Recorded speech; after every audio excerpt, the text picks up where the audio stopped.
சமைக்கும்போது ஒரு லவ்வோட சமைக்கணும்டா. அதான் பாதி ருசியே. வெங்காயம் நறுக்கும்போது கூட ரசிச்சு நடக்கணும், லவ்வோட. வணக்கம் அண்ட் வெல்கம் டு இன்லாஸ் சமையல்.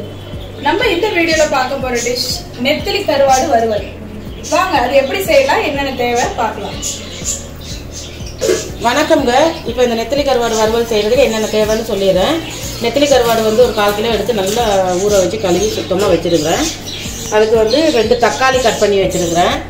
இது வந்து சின்ன வெங்காயம் ஒரு 1/4 கிலோ சின்ன வெங்காயம் பொடிசாக அரிஞ்சு வச்சுருக்கிறேன். நீங்கள் தேவைன்னா பெரிய வெங்காயம் கூட யூஸ் பண்ணிக்கலாம், பொடிசாக அரிஞ்சு. அப்புறம் வந்து 5 பச்சை மிளகா கிராஸாக கட் பண்ணி வச்சுருக்கிறேன். ஒரு 10 பல் பூண்டு உரித்து நல்லா நைஸாக தட்டி வச்சுருக்கிறேன். கொஞ்சம் கருவேப்பிலை நம்ம லாஸ்ட்டாக சேர்த்துக்கிறதுக்கு பாதி லெமன். இப்போ அதை எப்படி செய்யலாங்கிறத பார்க்கலாம். இப்போ வந்து நம்ம ஒரு கடாய் ஒன்று அடுப்பில் வச்சுக்கிட்டு இதுக்கு வந்து கடுகு உளுத்தம்பருப்பு அது வெந்தயம் அது இதெல்லாம் தேவையில்லை, வெறும் கருவேப்பிலை மட்டும் கொஞ்சம் சேர்த்துக்கிறேன். கருவேப்பிலை கொஞ்சம் கட் பண்ணி வச்சுட்டு பச்சை மிளகா சேர்த்துக்குவோம். சேர்த்து நல்லா பச்சை மிளகா பொரிஞ்சதும் எண்ணெய் கொஞ்சம் நிறையா ஊற்றினா அந்த கருவாடு நெத்திலி கருவாடு ஃப்ரை நல்லாயிருக்கும். இப்போது கொஞ்சம் இப்போ நான் வெங்காயம் கட் பண்ணி வச்சுருக்கேன், அதையும் சேர்த்துக்கிறேன்.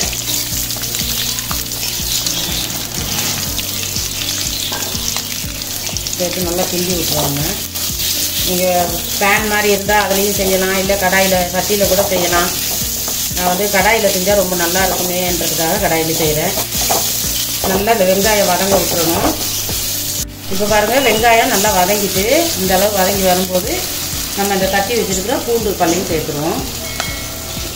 சேர்த்து நல்லா கிளறி விட்டுருவோம். இதுவும் கொஞ்சம் நேரம் வதங்கணும். நல்லா அப்படி கிளறி அப்படி கொஞ்சம் நேரம் வதங்க விட்டுருவோம்.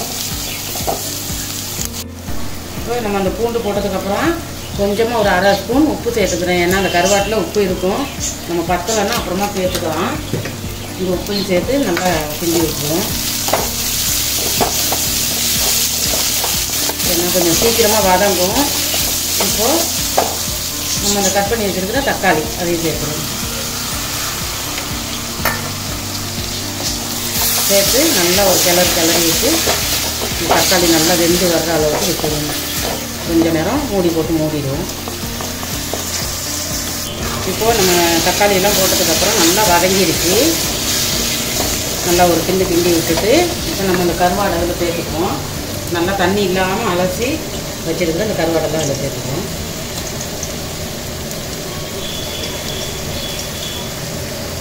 கருவாடு சேர்த்து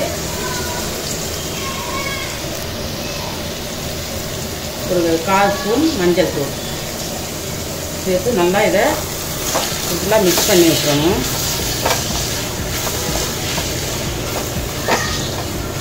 இந்த கருவாடு மஞ்சள் எல்லாம் நல்லா மிக்ஸ் ஆகி வந்தோடனே இப்போ நம்ம கொஞ்சம் மிளகாத்தூள் 1 ஸ்பூன் மிளகாத்தூள் சேர்த்துக்கிறேன். காரம் தேவைன்னா நம்ம கொஞ்சம் அதிகமாகவே சேர்த்துக்கலாம்.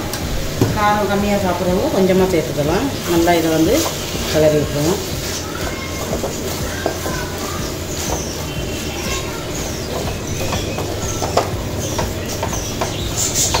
இது வந்து நல்லா எண்ணெயிலே நல்லா வதங்கி வரணும். இப்போ நல்லா மிக்ஸ் பண்ணியாச்சு. இது வதங்கட்டும்.